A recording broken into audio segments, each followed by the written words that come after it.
Hello good morning students. कल हमने अपने 6 क्लास का चैप्टर 2 रीड आउट कर रहे थे। हम उसका मैक्सिमम पार्ट कवर कर लिया था, that is about the computer memory.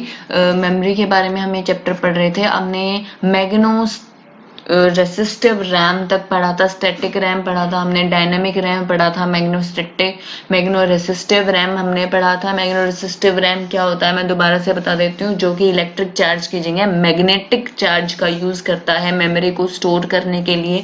और इसका यूज हम इसलिए करते हैं क्योंकि इसके अंदर स्टोरेज कैपेसिटी बहुत ज्यादा होती है और ये बहुत फास्टली एक्सेस कर सकता है और कम पावर यूज करता है। नेक्स्ट हम पढ़ते हैं मेमोरी मॉड्यूल। मेमोरी मॉड्यूल क्या होता है बेटा? Memory module is a circuit board that holds memory chip. ये एक सर्किट बोर्ड होता है जो कि बहुत सारी मेमोरी चिप्स को स्टोर करके रखता है। ये देखिए, ये क्या है? एक पूरा मेमोरी सर्किट बोर्ड है जिसके ऊपर यहाँ आपके पास मेमोरी चिप्स होती हैं। ये देखिए, यहाँ पर ये चिप्स लगी हुई हैं, ये फर्स्ट सेकंड थर्ड, ये आपकी रैम होती है। इस रैम के ऊपर एक सर्किट बोर्ड बना होता है जिसके ऊपर आपकी बहुत सारी मेमोरी चिप्स लगी होती हैं। RAM is a type of memory chip. RAM भी एक टाइप की मेमोरी चिप होती है जो कि आपका क्या बनाती है? That builds up the main memory in the computer system, जो आपके कंप्यूटर सिस्टम की मेन मेमोरी को बिल्डअप करती हैं। ठीक है, इसमें बता रखा है ये पूरा मेमोरी मॉड्यूल है और ये इसके अंदर मेमोरी चिप्स लगी हुई हैं। नेक्स्ट चलते हैं बेटा हम आगे। Two types of memory module are SIMMS and DIMMS। दो टाइप के मेमोरी मॉड्यूल होते हैं, पहला है SIMMS, दूसरा है DIMMS। SIMMS क्या होता है? Single in line memory module, single in line memory module.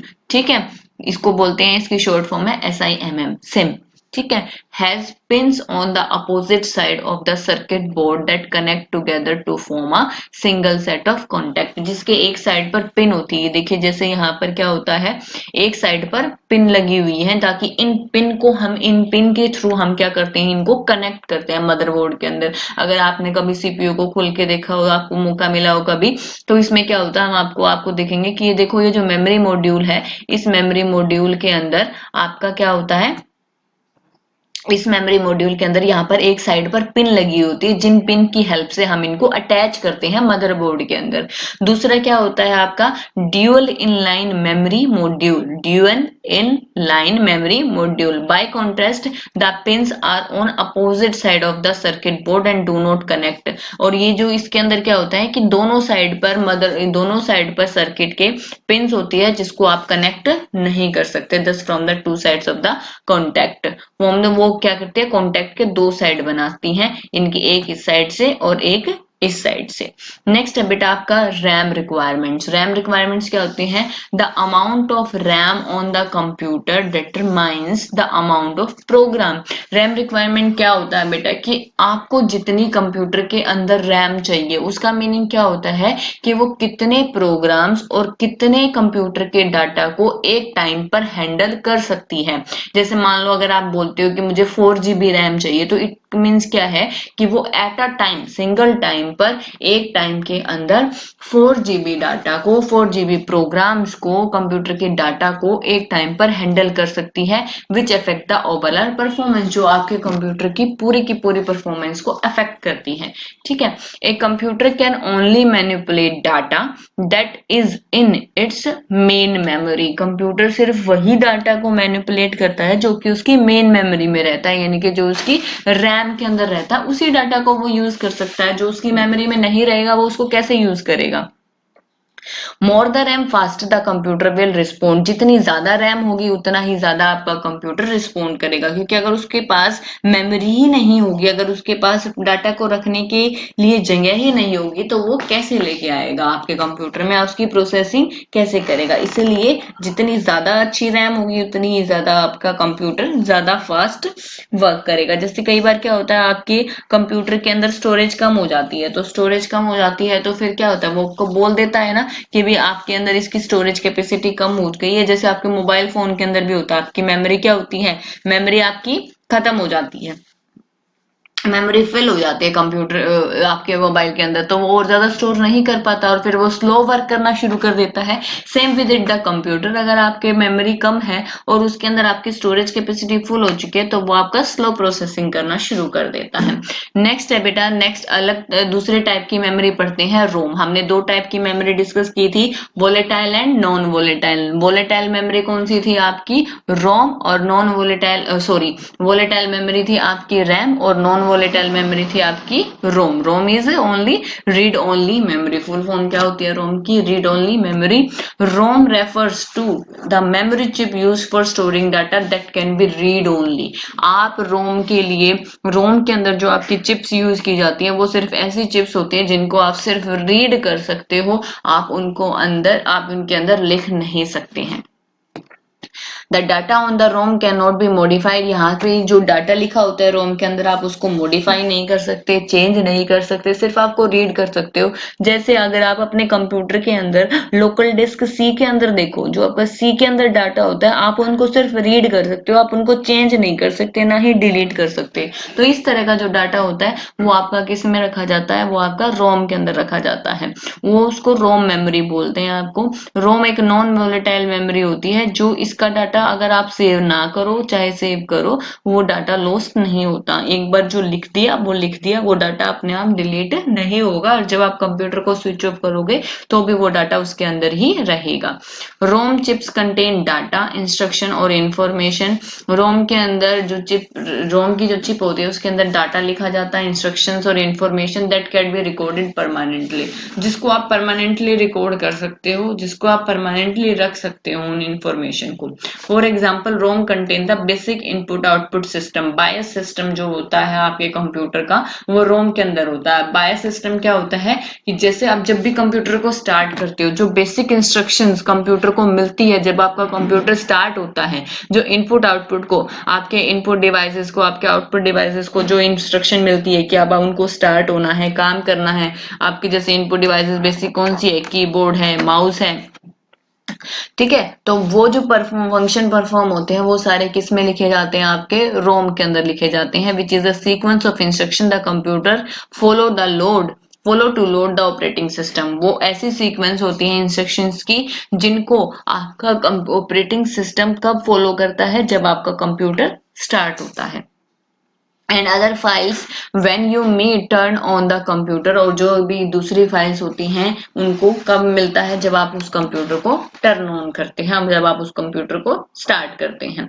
Mainly other devices also contain ROM chips. बहुत सारी और भी डिवाइसेस होती हैं जिनके अंदर रोम चिप होती है, जैसे कि आपका in printer contain the data for the fonts. आपके प्रिंटर के अंदर भी रोम चिप्स होती हैं जो आपका फोन लेता है, जैसे आपका जब आप प्रिंट करने के लिए प्रिंटर को कमांड देते हो तो उसके ऊपर पहले से ही फॉन्ट लिखे हुए होते हैं जो उनको यूज कर देता है। नेक्स्ट चलते हैं बेटा हम, manufacturers of the ROM chip often record the data. जो रोम के मैन्युफैक्चर हैं जिन्होंने रोम को बनाया है, ये देखिए अभी हमने पढ़ा था ना कि double in line memory module, वो ये इस तरह की रोम होती है। वो देखिए इसमें हमने बताया था ना कि दोनों तरफ से आपके पिन्स होती हैं, ये देखिए इसमें दोनों तरफ से पिन है। नेक्स्ट आ जाता है आपका memory of ROM often to record data. जो आपकी मैन्युफैक्चरर है रोम के, उन्होंने इसको किस लिए बनाया था, ताकि डाटा इंस्ट्रक्शन को रिकॉर्ड कर सके। These ROMs chips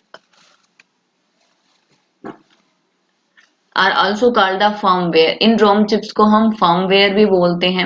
some of the variation of the ROM chips, ये रोम की टाइप ही है जिसको हम बोलते हैं। पहली टाइप है प्रोग्रामेबल रीड ओनली मेमोरी। इसके अंदर क्या होता है, chip is a blank ROM chip.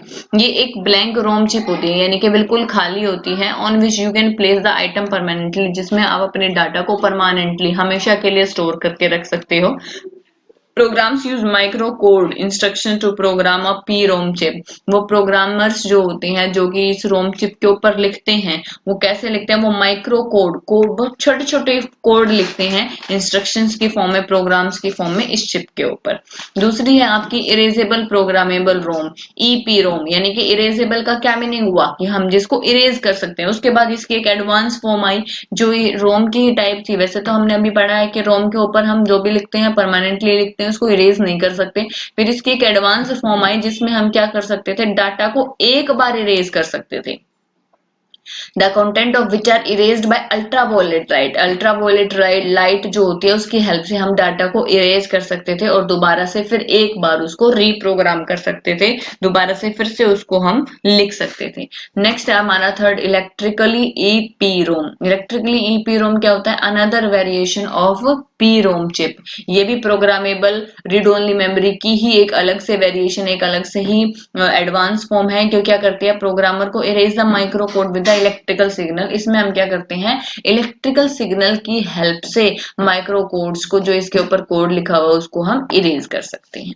ठीक है, नेक्स्ट आ जाता है बेटा हमारा कैश मेमोरी। कैश मेमोरी क्या होता है, cache memory is a temporary storage area. ये एक टेम्पररी स्टोरेज एरिया होता है, यानी कि इसके अंदर जो स्टोरेज एरिया है ये परमानेंट नहीं होता, डाटा जो है परमानेंटली इसके अंदर नहीं होता।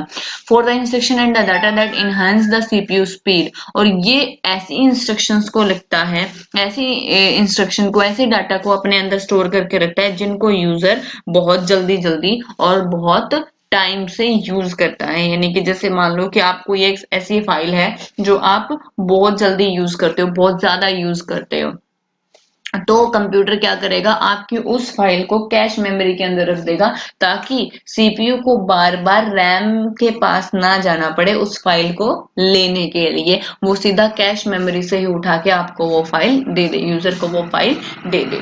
ठीक है, तो ये होता है आपका cache memory. Most of the today computer improve there processing with the cache memory. आज के जितने भी कंप्यूटर उनमें कैश मेमोरी बहुत ज्यादा होती है, ताकि वो क्या कर सकते हैं, सीपीयू की स्पीड को बढ़ा सके। Cash improves the processing speed of the computer, ये हमने अभी डिस्कस किया है, because it store the frequently use instruction and the data. कि जो हम जल्दी जल्दी इंस्ट्रक्शन को यूज करते हैं, जो कि हम जल्दी जल्दी डाटा यूज करते हैं, ये उनको किस में रखेगा, कैश मेमोरी में रखेगा। Cash is built directly in the processor chip. जो प्रोसेसर की चिप होती है, जो हमारी सीपीयू की चिप होती है, उसी के अंदर हमारी कैश मेमोरी बनाई जाती है। Most modern computer have 3 types of layer in the cache memory. जो मेनली जो हमारे मॉडर्न कंप्यूटर है उनमें 3 टाइप की लेयर होती हैं कैश मेमोरी के अंदर, level 2, level 1, level 2 and level 3। Level 1 cash आते हैं, is built directly on the processor chip. ये सीधी ही प्रोसेसर चिप के ऊपर बनाई जाती हैं। It usually has a very small capacity. इसकी कैपेसिटी बहुत स्मॉल होती है। लेवल 2 कैश क्या होती है, slightly slower then level 1 cash. Level 1 cash से बॉडी थोड़ी सी स्लो काम करती है, लेकिन इसकी जो कैपेसिटी होती है वो बहुत ज्यादा होती है। लेवल 3 कैश क्या होती है, ये मदरबोर्ड के ऊपर बनाई जाती है, यानी कि प्रोसेसर जो चिप होते हैं, जो सीपीयू की चिप होती है, उससे अलग मदरबोर्ड पर ये रखी जाती है। When the processor need instruction और डाटा, जब सीपीयू को कोई भी इंस्ट्रक्शन की या डाटा की नीड होती है, तो ये सबसे पहले कहाँ सर्च करता है, कैश में सर्च करता है, कैश मेमोरी में सर्च करता है। और किस ऑर्डर में, सबसे पहले L1 कैश में सर्च करेगा, फिर L2 कैश के पास जाएगा और फिर ये जाके L3 कैश के पास जाएगा। अगर यहाँ पे भी इसको वो आइटम नहीं मिलता है, तब ये कहाँ पर जाके सर्च करेगा, रैम के अंदर सर्च करेगा और वहां से उस इंस्ट्रक्शन को लेके आएगा। और अगर रैम के अंदर भी वो इंस्ट्रक्शन नहीं मिलती है, तब उनको वो कहाँ सर्च करेगा, हार्ड डिस्क के अंदर जाकर सर्च करेगा। ठीक है, नेक्स्ट है हमारा सेकेंडरी मेमोरी। सेकेंडरी मेमोरी क्या होती है हमारी, secondary memory is used to store data for a long time. यानी कि लंबे समय के लिए जब हम डाटा को स्टोर करके रखना चाहते हैं, तो उसको हम किस में स्टोर करके रखते हैं, सेकेंडरी मेमोरी में। It operates a slower rate than the primary memory. Primary memory से स्लो काम करता है ये। इसको हम परमानेंट बोलते हैं, परमानेंट होती है नेचर के अंदर। एक बार इसके अंदर डाटा आपने सेव कर दिया तो उसमें परमानेंटली स्टोर रहता है वो, जब तक आप उसको डिलीट नहीं करते। Data store is not lost even when the computer is switched off. और जब कंप्यूटर को हम बंद कर देते हैं तब भी वो डाटा इसके अंदर ही रहता है। इसको भी हम नॉन वोलेटाइल मेमोरी बोलते हैं। इसको हम बैकअप मेमोरी भी बोलते हैं, जो हमारे डाटा को बैकअप करके रखते हैं। मेन एग्जांपल जो है मेमोरी, सेकेंडरी मेमोरी का हार्ड डिस्क होता है। जो आपकी हार्ड डिस्क होती है वो आपकी सेकेंडरी मेमोरी में आती है। ठीक है बेटा, तो हमारा ये चैप्टर यहाँ पर खत्म होता है। अब आपको इसकी एक्सरसाइज ट्राई करनी है खुद से। आप खुद से, आपकी बुक है आपके पास, आप खुद से उस चैप्टर को रीड करेंगे दोबारा से, और ये एक्सरसाइज आप फाइंड आउट करेंगे और फाइंड आउट करके यहाँ फिल करेंगे। आपको कौन कौन सी एक्सरसाइज फाइंड आउट करके फिल करनी है, tick the correct, true false और फिलिंग द ब्लैंक्स। ये तीनों एक्सरसाइज आपको क्या करनी है, फिल करनी है। इसके बाद जब भी हमारी नेक्स्ट क्लास होगी तो नेक्स्ट क्लास के अंदर हम इस एक्सरसाइज को यहाँ पर करेंगे। ठीक है बेटा, ओके।